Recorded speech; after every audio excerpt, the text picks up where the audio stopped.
السلام علیکم ناظرین، گزشتہ دنوں بھارت نے پاکستان پر حملہ کیا اور اس حملے کی منصوبہ بندی کیا تھی اور کون کون سے ممالک جو ہے وہ اس منصوبہ بندی میں شامل تھے۔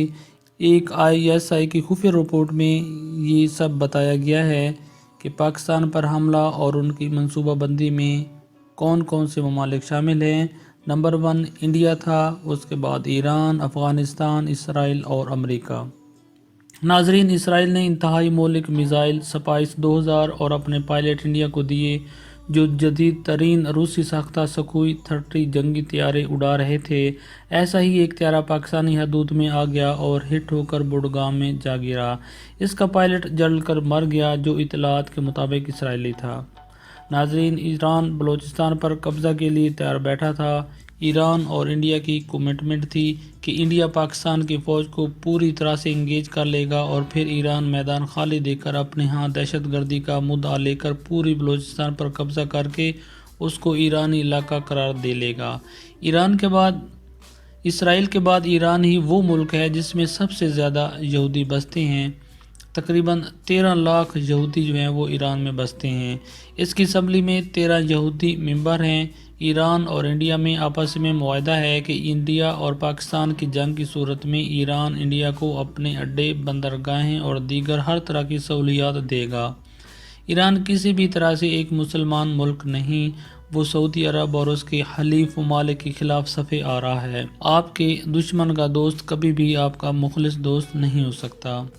عین اسی وقت افغانستان کے ایک ایئر بیس میں موجود اسرائیلی اور امریکی کمانڈوز ایبٹ آباد آپریشن کی یاد تازہ کرتے ہوئے اس دفعہ پاکستان کے ایٹمی ہتھیار قبضے میں لینے کو تیار بیٹھے تھے۔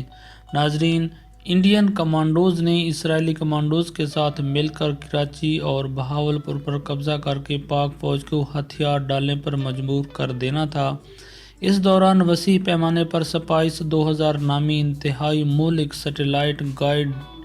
سیٹلائٹ گارڈر میزائلوں کی برسات کر دینا تھی، جس سے پورا پاکستان زبردست تباہی کا شکار ہو جاتا۔ سپائس 2000 میزائلوں سے اسرائیل نے حلب کو تباہ کر ڈالا تھا۔ ان میزائل سے 2000 پاؤنڈ انتہائی مہلک بارود ہوتا ہے۔ اس میزائل میں 2000 پاؤنڈ انتہائی مہلک بارود ہوتا ہے، جو 3 سے 5 کلومیٹر کا علاقہ تباہ کر ڈالتا ہے۔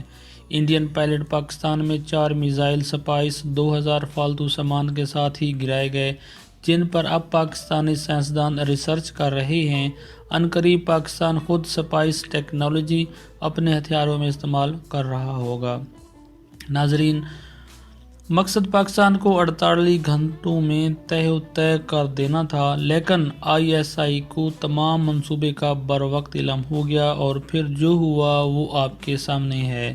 امریکی اور اسرائیلی کمانڈوز افغانستان میں اپنے ایئر بیس پر مکمل تیاری کی حالت میں تھے کہ جنگ شروع ہوتے ہی وہ پاکستان کے ایٹمی ہتھیاروں پر قبضہ کر لیں گے اور ایٹمی تنصیبات کو تباہ کر دیں گے۔ ISI نے ان کو بڑے ہی عمدہ طریقے سے ٹھکانے لگا دیا اور پورا امریکی ایئر بیس طالبان نے فارغ کر ڈالا۔ روس کو جب سے پاکستان نے سی پیک میں شمولیت کی دعوت دی ہے، وہ پاکستان کا اتحادی بن چکا ہے۔ موجودہ سچویشن میں اس نے پاکستان کو انتہائی حساس معلومات دے کر یہ حملہ ناکام بنانے میں بہت زیادہ اہم کردار ادا کیا ہے۔ پاکستان نے ان معلومات کی مدد سے انڈیا میں 35 ٹارگٹ سلیکٹ کر کے ان کی لسٹ بما ایگزیکٹ لوکیشنز سرخ دائرے لگا کر انڈین آرمی چیف جنرل بین راوت اور وزیر دفاع راج ناتھ کو بھجوا دی تھی، جن کو دیکھتے ہی ان کی آنکھوں تلے اندھیرا آ گیا تھا۔ انڈیا کو فوراً اپنے جاری جنگی منصوبوں کو بریک لگانا پڑ گئی۔